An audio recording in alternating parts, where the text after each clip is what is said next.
Valentine ya? Namanya pas Halloween. Ini lagunya mana nih lagunya? Makasih buat Bu Nulis, terus teman-teman panitia Ilham, semuanya para pejuang dakwah yang ada di Hongkong. Hongkong itu adalah kampung saya. Jadi saya kalau di Kampung Rawon bukan ke Jawa Timur, tapi ke Hongkong. Kalau saya pengen belanja bawang, saya nggak ke pasar, tapi saya ke Hongkong. Gaya nggak sih? Nyari bawang ke Hongkong gitu ya. Saya tuh di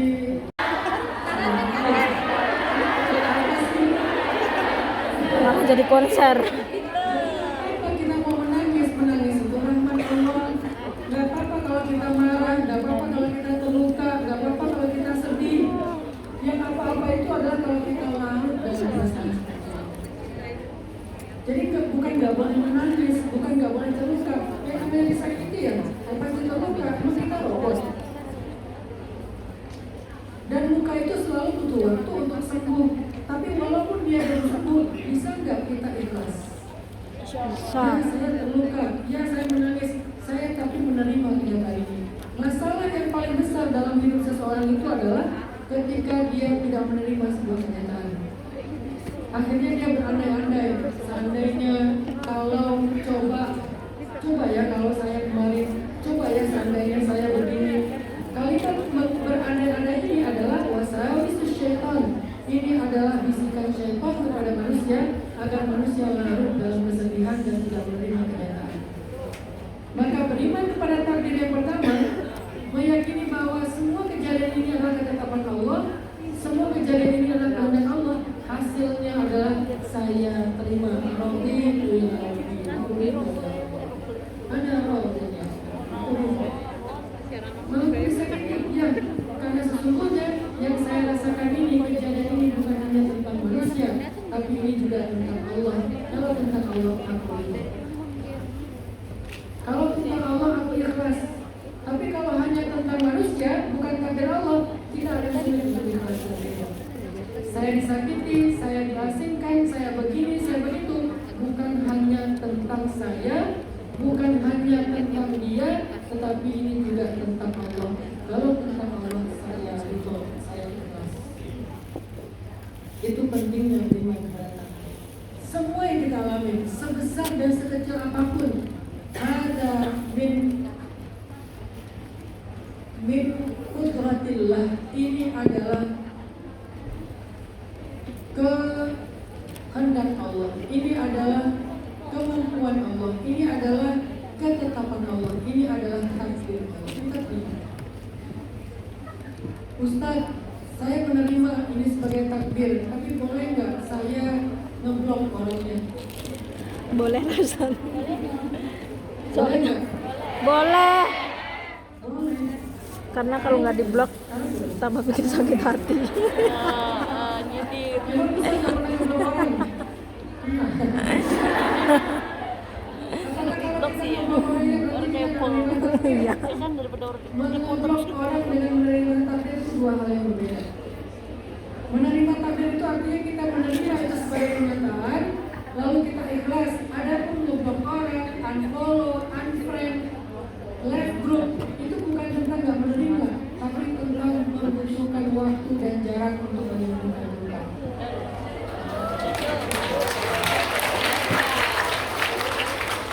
Kita nggak bisa sembuh ketika kita dalam keadaan dekat dengan sumber lukanya. Kita nggak akan pernah kering kalau kita terus-terusan berada di tempat yang basah. Maka kita harus mengasihkan diri. Toh Nabi pun butuh waktu dan jarak untuk menyembuhkan luka beliau. Kapan? Ketika Nabi bertemu dengan Wahsy yang bunuh Sayyidina Hamzah. Wahsy masuk Islam dalam Fathu Makkah. Terus kata Nabi kepada Hamzah, kepada Wahsy, Wahsy, kalau kamu bisa menjaga jarak dengan saya, jagalah jarak. Sesungguhnya aku belum bisa bertemu dengan kamu karena itu mengingatkan aku kepada Hamzah.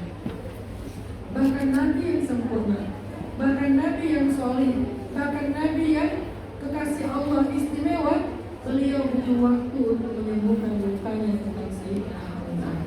Jadi ngeblok, left group, unfriend, unfollow itu bukan tentang tidak menerima takdir, tapi tentang apa? Tentang menyembuhkan luka. Adapun yang menolak takdir itu adalah mereka yang berandai-andai, coba kalau ada yang larut dalam menyalahkan diri sendiri, terus menyalahkan diri sendiri sampai sekarang. Ada yang sampai nggak menerima kenyataan, dia seolah-olah menginginkan semua itu adalah mimpi. Saya pengen apakah ini bisa diulangi lagi? Seandainya itu adalah mimpi, saya nggak bisa membayangkan itu terjadi. Saya nggak bisa memaafkan diri saya sendiri. Itu orang yang tidak mengakui takdir. Karena apa yang terjadi pada diri kita, walaupun syariatnya adalah kesalahan kita, tapi hakikatnya adalah Allah. Walaupun syariatnya adalah kesalahan mantan, tapi hakikatnya adalah takdir Allah. Maka terimalah takdir dan lupakan mantan.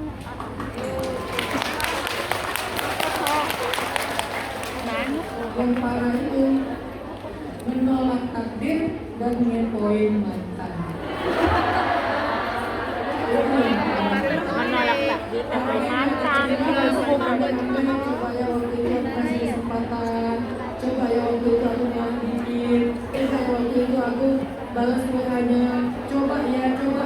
Itu namanya menolak takdir.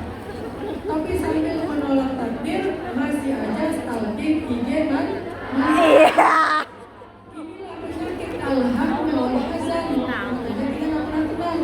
Terus karena baliknya kemana? Terimalah takdir dan melupakan sembuh. Tapi terus mengolok-olok luka. Katanya pengen sembuh, tapi luka yang udah mulai kering kita kasih lagi dengan jeruk nipis. Kapan dia ada sembuh? Kepo lagi, dia makin sih makin sakit. Kepo lagi, nah di jalan-jalan ke Korea, kok nggak mampir sih di Hongkong? Sakit. Artinya kita sendiri yang membiarkan luka itu, dan kita bahkan tanpa sadar merawat luka kita dalam hubungan bertahun-tahun. Ngapain sih merawat luka? Kenapa kita nggak merawat kesehatan? Kenapa kita nggak merawat mimpi daripada merawat luka? Ini mau bahas dari sini. Gara-gara ketemu hujan tidak hujan Hongkong.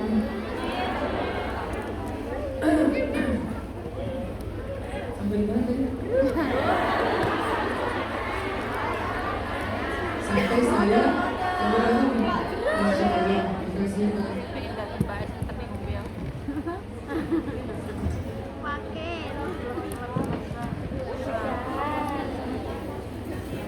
saya minum adalah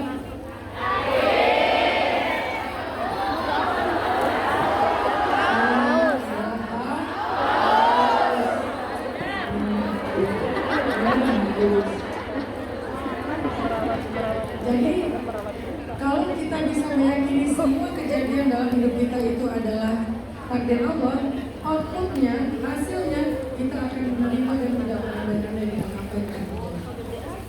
Kita akan berani untuk berharap walaupun segala sesuatu di depan kita masih lunas. Tapi kita berani berharap. Kenapa? Karena kita berharap kepada yang maha mengatur, yang maha mengatur, yang maha menulis, yang maha menetapkan, sehingga kita menjadi orang yang tidak larut dalam masa lalu dan takut menjalani masa depan. Itulah hasil beriman kepada Allah. Apa kesimpulannya tadi? Luka itu butuh waktu untuk sembuh. Maka sembuhkan dia dengan terima takdir, lupakan masalah. Gak harus semuanya tentang mantan kan? Ada yang tentang mantan, ada yang tentang mantan kedua, mantan ketiga, semuanya tentang itu. Oke, itu yang pertama. Yang kedua, apa arti beriman kepada takdir? Yang kedua, beriman kepada takdir itu artinya, kata para ulama, belajar meyakini bahwa Allah tidak menghendaki kecuali yang baik-baik kepada kita. Allah tidak menetapkan takdir kecuali itulah yang terbaik untuk kita. Kita belajar meyakini. ada takdir yang buruk. Semua takdir itu dari Allah adalah baik, tetapi sebagiannya kita menerimanya dengan lapang dada, yang lain kita mengeluhkannya sehingga hasilnya menjadi buruk. Semua takdir dari Allah itu baik. Kenapa bisa gitu Ustaz? Karena Allah Maha Baik. Kan takdir itu ketetapan Allah. Allah tidak menetapkan kecuali yang baik-baik. Kenapa bisa gitu? Karena Allah Maha Baik. Kalau kita curiga ada takdir buruk, ada takdir yang merugikan kita, berarti sama saja kita menuduh Allah itu jahat.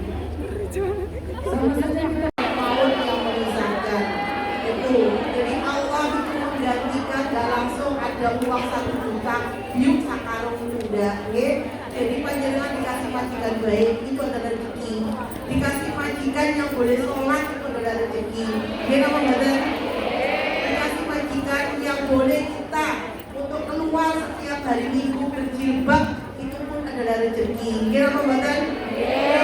Yang hari ini tanda tangan kontrak baru, mudah-mudahan mendapatkan majikan yang baik, mudah-mudahan mendapat majikan roman sehingga kita bisa bersedekah. Ya, siapkan yang terbaik ya Allahumma sholli ala sayyidina Muhammad. Sallallahu ala Muhammad. Sallallahu alaihi wasallam. Sallallahu ala Muhammad. Sallallahu alaihi wasallam.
mother.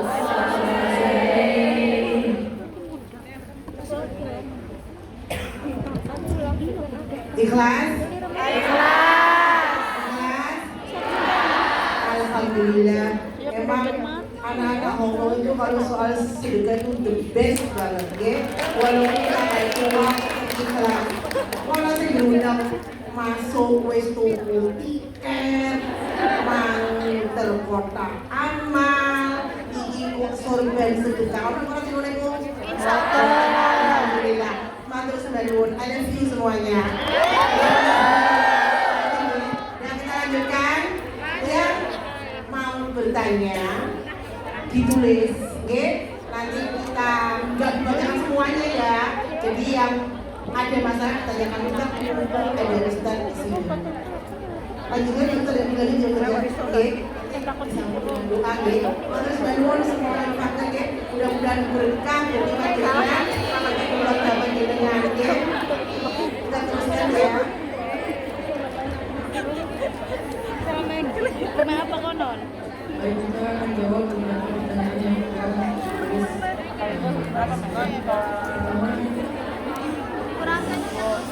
Ustadz, suaranya nggak jelas ya.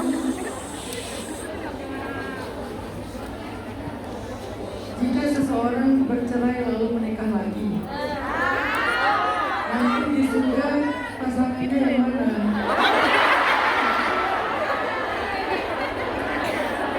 Dan apakah di surga itu hanya ada bidadari, nggak ada bidadara? Ini kayaknya masih berharap ada di surga. Oke, bagaimana kalau seorang perempuan menikah dengan dua orang laki-laki? Suami pertama cerai atau bukan cerai, meninggal. Karena kalau cerai selesai ya. Suami pertama meninggal, kemudian dia menikah lagi dengan suami berikutnya. Meninggal, menikah lagi, bahkan sampai 10 misalnya. Kisahnya. Kira-kira nanti di akhirat dia sama siapa? Sama siapa? Terakhir. Masih sebelumnya ya. Nanti semuanya ternyata kalian nanti akan bersama dengan yang paling baik akhlaknya. Yang paling baik akhlaknya. Jadi kalau suami yang ketujuh ternyata paling penyayang, paling malahan, paling pengertian, maka nanti dia akan bersama dengan yang ketujuh. Yang lain nanti akan dihubungkan dengan pasangannya yang berbeda. Yang pasti tidak ada jomblo di surga. Ya wis lah. Bukan kata saya, kata Nabi dalam hadis riwayat Muslim. Laisa fil jannati ahzab. Di surga nggak ada jomblo katanya. Di surga nggak ada jomblo. Jadi kalau meninggalnya pernikahan, nanti pernikahannya di surga. Para malaikat. Terus pasangannya siapa? Pasangannya adalah laki-laki dan perempuan terbaik yang ada di surga. Kemudian lagi, apakah di surga nggak ada bidadari, Ustaz? Cuma ada bidadari. Tahu nggak siapa bidadari surga? Bidadari surga itu yang kalian. Amin. Bidadari surga itu adalah perempuan-perempuan solehah yang hidup di dunia, dialah bidadari terbaik di surga. Jadi nggak usah berpikir aku cemburu ya sama bidadari di surga. Bidadari di surga itu kalah cantik, kalah menarik dibandingkan bidadari yang ada di dunia, yang solehah, dan mereka lah yang akan menjadi ratu para bidadari. Sehingga kalian nggak akan pernah tersaingi dan tergantikan. Begitu juga laki-laki surga. Laki-laki surga itu adalah laki-laki dunia yang soleh, yang insya Allah juga tidak akan pernah tergantikan oleh yang lain. Oke, itu pertanyaan pertama. Pertanyaan berikutnya. Ini tulisannya luar biasa ya. Dokter ya.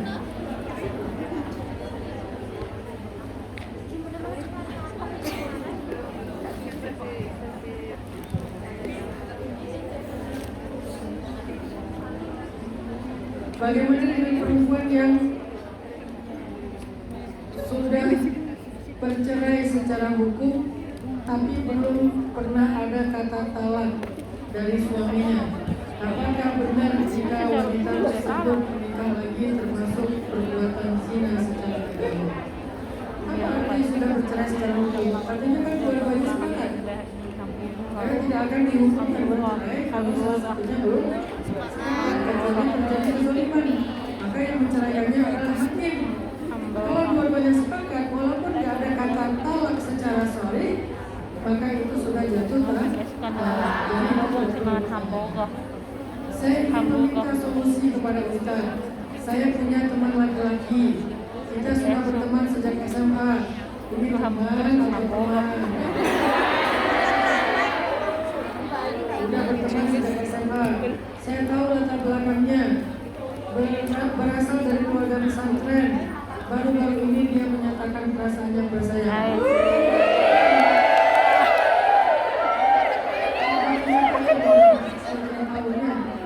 Tapi saya sendiri berasal dari keluarga awam. Saya harus gimana Ustaz?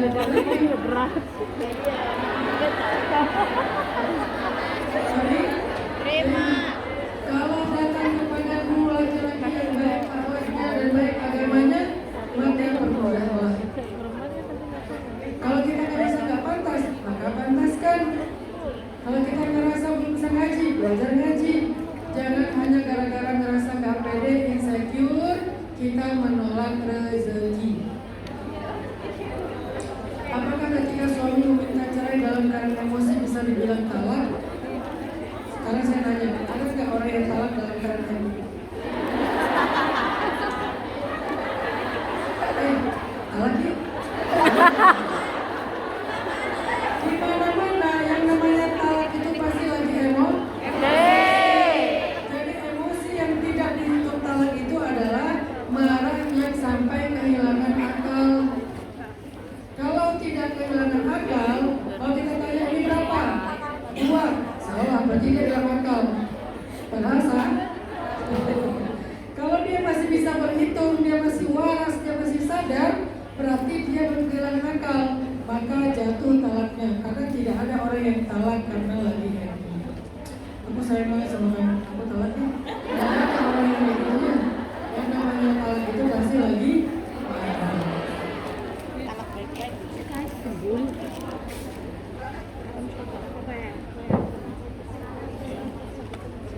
Saya meminta jalan terbaik sama Allah, tapi tiba-tiba rasa yang di dalam hati saya kepada suami saya dihilangkan oleh Allah.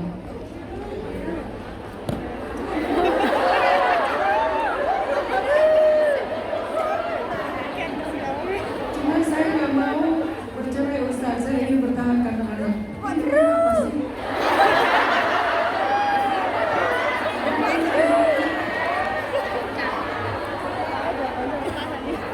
Anak itu adalah kekuatan. Jadi ketika kita lemah, lihatlah mereka. Insya Allah itu akan membuat kita bertahan dengan pasangan kita. Kalau kita lagi lemah, lihatlah mereka. Insya Allah akan bertahan. Ketahuilah sesungguhnya perceraian adalah perbuatan yang paling disukai oleh iblis. Perceraian adalah yang besarnya syaitan.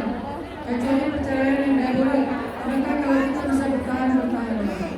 Kalau ada perasaan, minimal kita bertahan karena iman. Nanti Allah yang akan mengilhamkan rasa cinta sebenarnya. Gimana caranya biar tetap tenang ketika terus-menerus ditanya kapan nikah? Benar itu.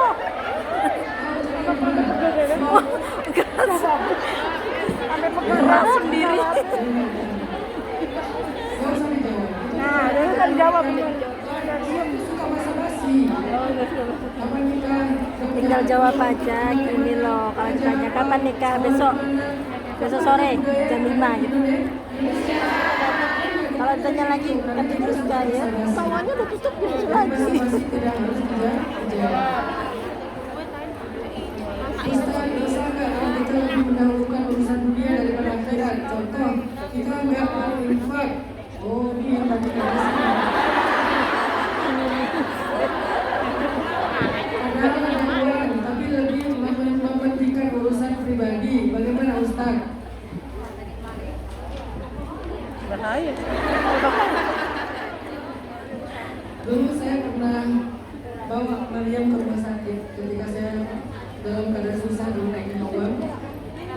sakit, terus saya bawa ke rumah sakit, ditolak karena saya nggak punya uang deposit.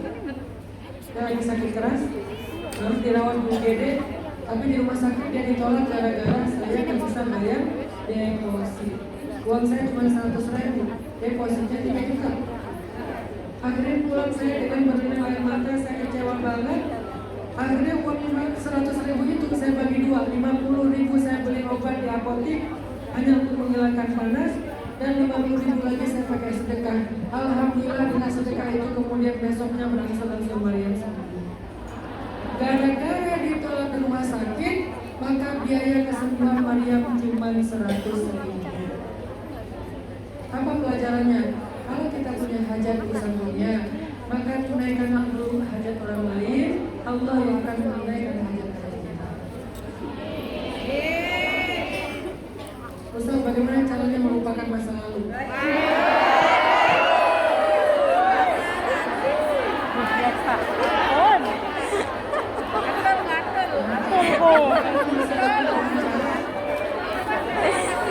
Sekakmak langsung.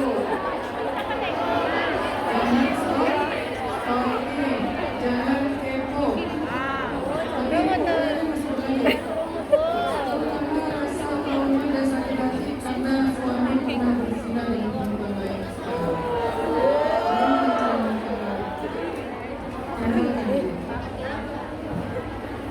Ini dosa-dosa.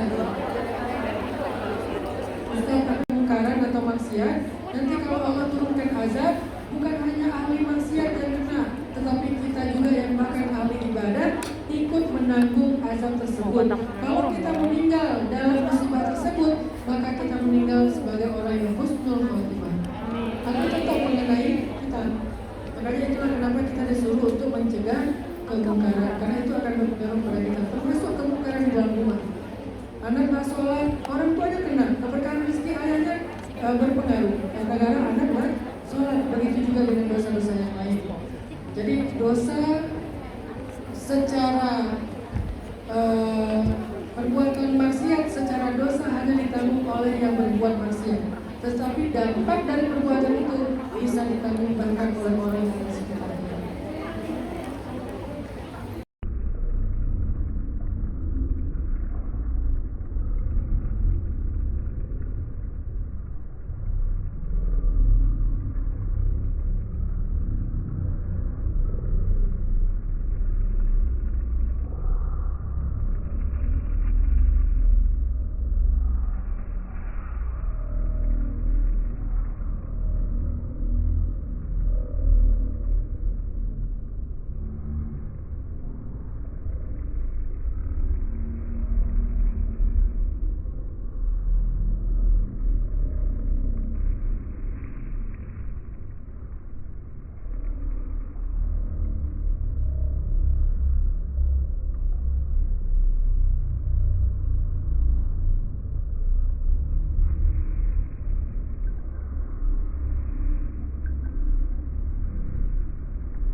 aja gede-gede makanya.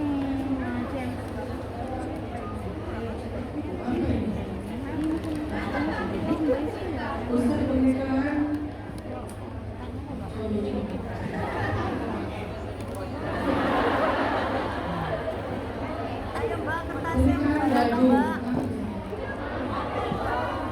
kadung kali ya.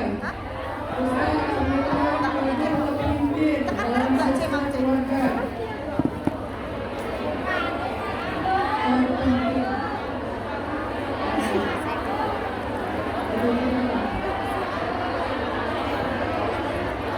Kadung tuh terlanjur. Terlanjur. Terlanjur maksudnya. Terlanjur. Kadung itu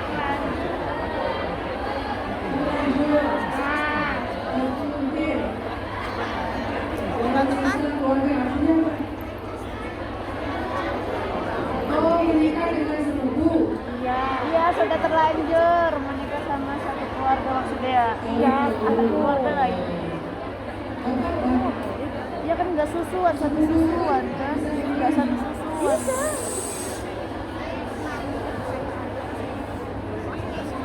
Ya, ada batasnya nanti. Tapi tanya lagi kalau bukan suami saya sangat banyak Ustaz. Semoga sekarang bisa terlunasi. Saya sangat terzalimi. Rumah saya digadaikan suami saya. Yang amanah dan pekerjaannya.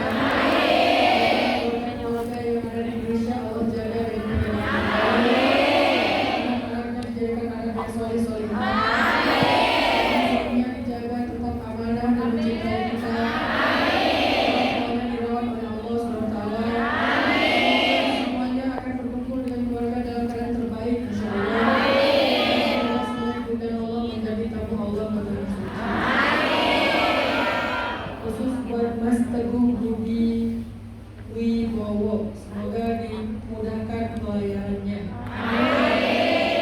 A'udzubillahi minasyaitonirrajim. Bismillahirrahmanirrahim. Allahumma lakal hamdu kullu wa lakal syukru kullu wa ilaika yurja'ul amru kullu sirruhu wa alaniyatuhu fa ahlun anta an tuhmad wa ahlun anta an tu'bad la ilaha illa anta al-ahadus samad lam yalid wa lam yulad wa lam yakul lahu kufuwan ahad. Allahumma shalli ala sayyidina Muhammad wa ala alihi wa ashabihi wa sallim. Ya Allah, ampunkanlah dosa-dosa kami ya Allah. Seandainya Engkau tidak memaafkan kesalahan dan dosa kami takut dosa itu akan menjadi malapetaka bagi kami, menjadi malapetaka dalam rumah tangga kami, menjadi malapetaka dalam kehidupan kami di dunia dan di akhirat. Jangan biarkan dosa-dosa itu menjadi musibah bagi kami ya Allah. Maafkan kami ya Allah, ampunilah kami ya Allah, kami takut kepadamu ya Allah. Tidak ada keburukan dalam hidup yang kami rasakan kecuali penyebabnya adalah dosa. Tidak ada musibah yang menimpa kami kecuali penyebabnya adalah maksiat. Tidak ada kesusahan, gelisah, keluh kesah dalam hidup kami, kesempitan dalam hidup kami kecuali disebabkan oleh dosa-dosa. Maka kami mohon ampun dan maaf kepadamu ya Allah. Siapa lagi yang bisa mengampuni dosa selain Engkau? Ampuni kami ya Allah. Maafkan kami ya Allah. Kami adalah hamba-hambamu para pendosa yang kotor, yang hina, yang penuh dengan aib dan celah. Kami bukan manusia suci ya Allah. Masa lalu kami kelam, masa lalu kami buruk, tetapi kami ingin memperbaiki diri ya Allah. Bimbinglah kami, tuntunlah hati kami. Jangan biarkan kami larut terus menerus dosa sampai akhir hayat kami. Kami takut mati dalam keadaan suul khatimah ya Allah.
Jangan biarkan mereka jauh dari Engkau ya Allah.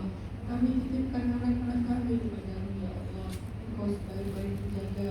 Kami titipkan keluarga kami kepadamu ya Allah. Engkau sebaik-baik yang menjaga. Kami titipkan kami kepadamu, istri kami kepadamu, pasangan kami kepadamu ya Allah. Engkau sebaik-baik menjaga ya Allah. Kami tidak mampu untuk selalu menjaga mereka. Seringkali ketika anak kami sedang sedih, sedang menangis, sedang terluka, sedang membutuhkan kami tidak ada di sana ya Allah. Maka gantilah posisi kami dengan kasih sayang ya Allah. Engkau lebih baik dalam menyayangi mereka daripada kami ya Allah. Mungkin kami bisa mengusap kepala mereka ketika kami duka, tapi saat ini kami hanya bisa menelpon mereka ya Allah. Kami hanya bisa mengirim pesan kepada mereka ya Allah. Kadang-kadang tidak cocok waktunya sehingga kami tidak berhasil menghubungi mereka ya Allah.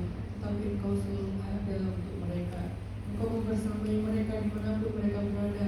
Sayangilah mereka ya Allah dengan sayang yang lebih baik dan lebih besar daripada sayang kami.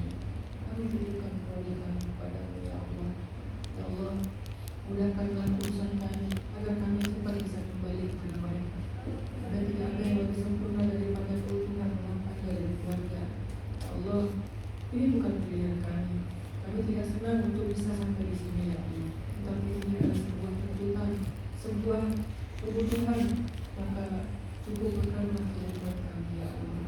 Ya Allah, datangkanlah kepada kami orang-orang yang soleh. Datangkanlah untuk kami pasangan-pasangan hidup yang soleh-solehah, yang akan bertanggung jawab, yang bisa merawat dan menjaga kami, dan bisa mengambil tanggung jawab kami ya Allah. Ya Allah, jagalah kami dalam pantauan, jauhkan kami dari godaan syaitan, jauhkan kami dari fitnah, jadikanlah kami perempuan multazimah, perempuan mutadayyinah, perempuan istiqamah seperti Sayyidah Khadijah dan Fatimah. Rabbana atina fid dunya hasanah wa fil akhirati hasanah wa qina adzabannar. Allahumma taqabbal du'ana bi shalawatina